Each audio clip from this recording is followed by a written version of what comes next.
2 semaines après la sortie du rapport, Dr Sandra Blamba-Johnson avec à ses côtés, sa collègue de la communication, Madame Quigan était face aux médias ce 4 juillet 2024 pour un atelier de dissémination à l'endroit des médias sur Lead. Étaient également présents les secrétaires généraux des ministères et autres acteurs techniques. L'exercice a permis aux hommes et femmes de médias de mieux savoir ce qui a pesé dans la balance en faveur du Togo pour occuper cette place devant les grands pays.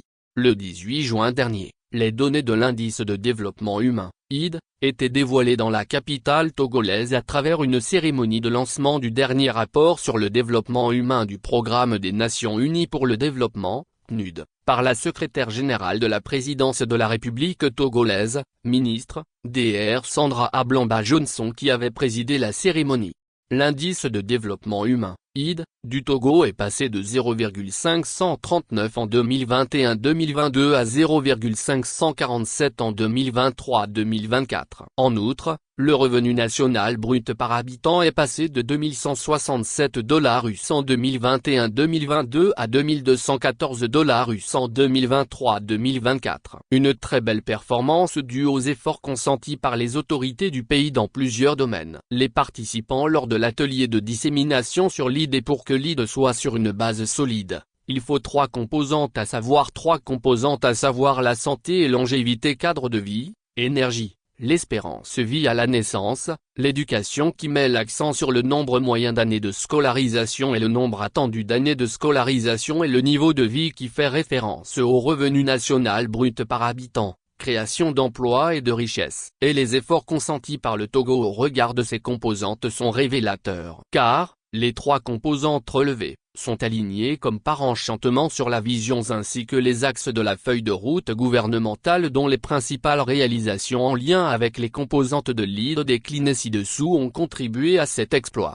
Depuis la publication du rapport de l'ID, journalistes et citoyens ordinaires cherchent à savoir par quelle alchimie le Togo est arrivé à ce stade. Eh bien, depuis le 4 juillet 2024, les lanternes sont éclairées sur les performances du pays. Classé premier dans l'espace UMOA et 4e dans la CEDEAO après le Cap-Vert, le Ghana et le Nigeria, ce n'est pas le fruit du hasard.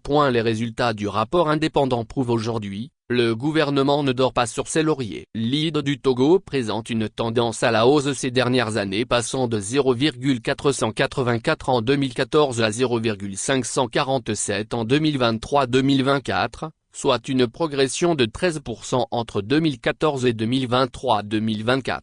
Ces efforts sont en droite ligne avec la politique d'inclusion économique et sociale prônée par le chef de l'État, le président Faure Sozimna Gnassingbé. Qu'est-ce qui a alors milité en faveur de cette performance louable? L'évolution de l'ID repose sur 3 composantes à savoir la santé et longévité, cadre de vie, énergie, l'espérance de vie à la naissance, l'éducation qui met l'accent sur le nombre moyen d'années de scolarisation et le nombre attendu d'années de scolarisation et le niveau de vie qui fait référence au revenu national brut par habitant, création d'emplois et de richesses. Il résulte de l'analyse que les 3 composantes s'alignent parfaitement sur la vision ainsi que les axes de la feuille de route gouvernementale dont les principales réalisations en lien avec les composantes de l'ID déclinées ci-dessous ont contribué à cet exploit. 1. Dans le domaine de la santé, le taux d'accessibilité est passé de 71% en 2020 à 90,7% en 2023. A. Programme VESU, plus de 400 640 femmes enceintes bénéficiaires avec 221 802 accouchements. B. Infrastructure sanitaire. Moins construction d'un hôpital national de référence. Moins construction de 6 hôpitaux mort-enfants dans les différentes régions dont 3 achevés. Moins construction de 26 nouvelles formations sanitaires et rénovation de 60 formations sanitaires avec la réception de 47 USP dans le cadre du projet SECU, projet de service de santé essentiel de qualité pour couverture sanitaire universelle, d'un montant de 40 milliards de FECFA. Moins projet de réhabilitation et d'équipement des centres de santé préfectoraux et régionaux pour un coût de 7,36 milliards de FECFA. C. Projet Ellipse pour la réhabilitation des CHU de Lomé et de Kara pour un montant de 67 milliards de FECFA. D. Plus de 2500 professionnels de santé recrutés. 2. dans le domaine de l'éducation. Le taux global d'achèvement est passé de 88,6% en 2020 à 88,7% en 2022. Dans le secteur de l'éducation, les efforts ont été marqués ces 4 dernières années par des réalisations majeures. A. La construction ou la réhabilitation de plus 5000 salles de classe. B. Le recrutement de 5000 nouveaux enseignants pour les niveaux primaires et secondaires. C. La distribution gratuite de 700 000 manuels scolaires aux apprenants du primaire depuis la rentrée 2023-2024. D. La formation de 350 élèves inspecteurs et conseillers pédagogiques. E. Cantines scolaires, 125 écoles en sont bénéficiaires. F. Schule assure, plus de 4,5 millions de prestations en faveur d'environ 2 millions d'élèves. 3. Secteur eau et assainissement. Le taux d'accès à l'eau potable est de 69% en 2023 contre 60% en 2020. A. Réalisation, moins plus de 12 500 forages, moins 60 000 branchements domestiques et 194 bornes fontaines. B. Construction 2, moins 5 centres d'enfouissement de déchets, 5 bassins de rétention, moins environ 25 000 latrines communautaires et familiales. 4. Énergie. Le taux d'accès à l'électricité est passé de 50% en 2020 à 68% en 2023. Quelques réalisations. A. Accès à l'électricité à plus de 600 000 ménages. Grâce au projet CISO, Fonds Tinga. B. Augmentation de la production d'énergie avec les centrales solaires de Blita et de Cocoli efficient Poe d'une capacité de 135 MW portant la production énergétique nationale à 303 MW. C. Implantation et réhabilitation de 51 000 lampadaires pour l'éclairage public.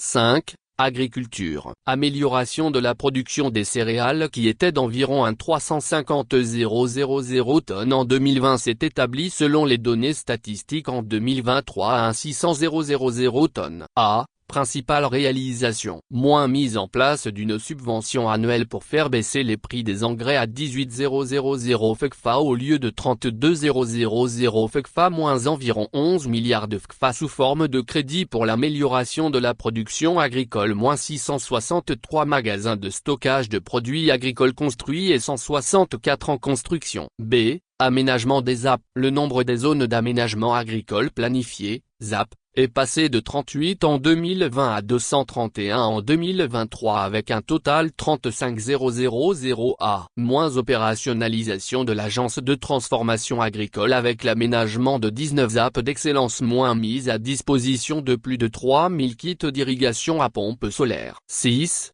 Pistes rurales. 3000 km de pistes rurales réalisées en 2023. Réalisation, moins environ 300 km de routes construites et réhabilitées, moins environ 3000 km de pistes rurales achevées, moins 3000 unités d'ouvrages de franchissement achevées. Toutes ces performances ont eu pour soubassement le climat de stabilité qui règne au Togo et l'engagement constant du chef de l'État à contribuer par le dialogue à la consolidation de la paix et la sécurité dans la sous-région, en Afrique et dans le monde.